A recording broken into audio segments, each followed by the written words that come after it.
Welcome to Achieve Your Dreams TV. Today, we'll explore why it might be best for the elderly not to live with their children.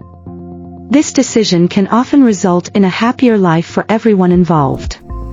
Decades ago, around the 1950s or 1960s, it was common for elderly parents to live with their children due to housing shortages. Back then, relationships between the elderly and their children were generally harmonious. However, over time, conflicts began to arise, especially between mothers-in-law and daughters-in-law or step-parents.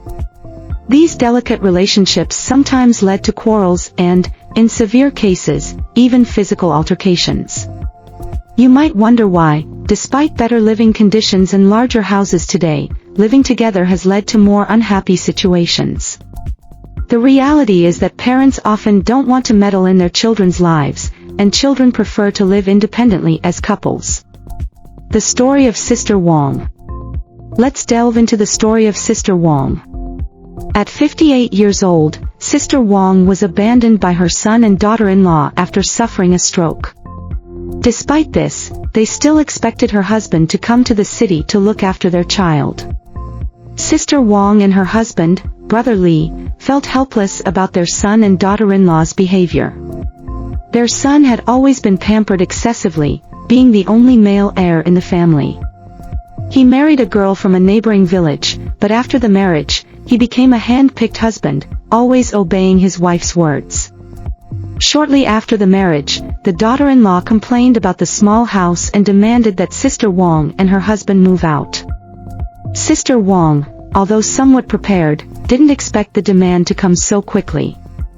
Helpless, Sister Wong first lived with her mother-in-law and only moved into a newly built house once it was completed.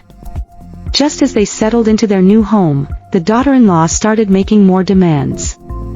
She insisted on buying an apartment in the city for the sake of their child's education.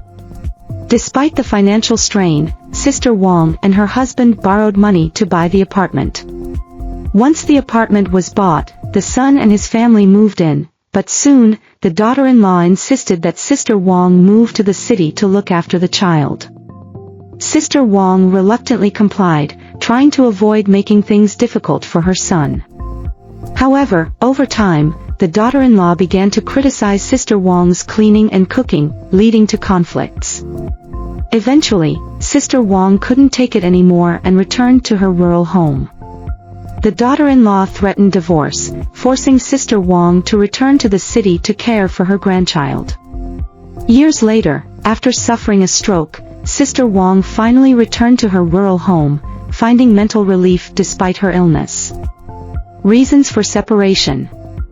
1. Generational differences. The elderly often struggle to adapt to the rapid changes in modern life.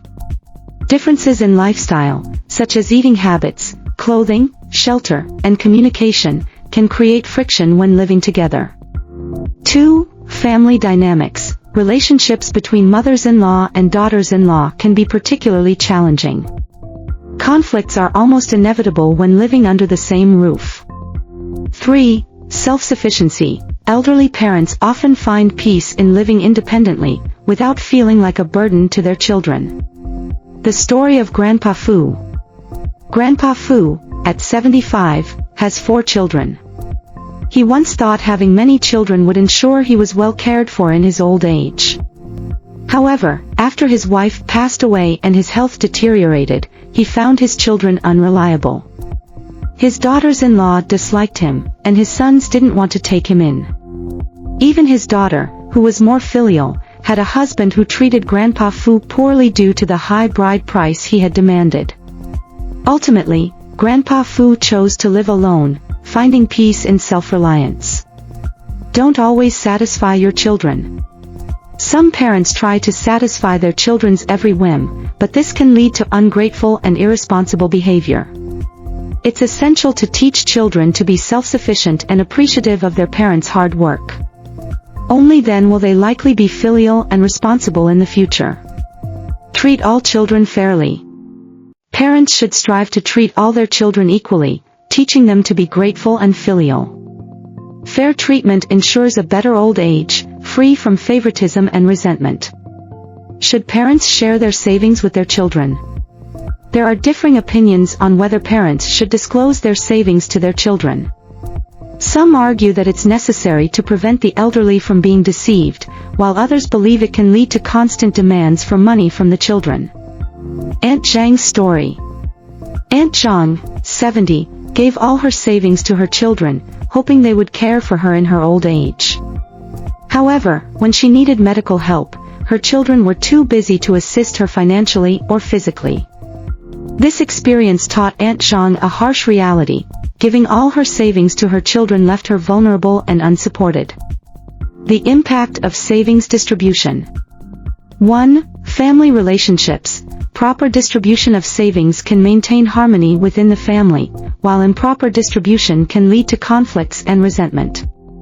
2. Quality of life. How savings are distributed directly affects the elderly's quality of life. Fair distribution ensures that the elderly can live comfortably and securely. 3. Medical care. Savings can determine the level of care the elderly receive in times of illness. Equitable distribution encourages all children to share the responsibility of caring for their parents.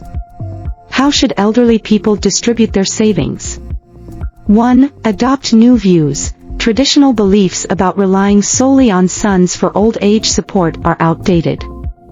Daughters can also be a significant support system. 2. Ensure a happy old age. Smart elderly people often keep a portion of their savings for themselves, providing them with security and independence. Thank you for watching today's sharing on Achieve Your Dreams TV.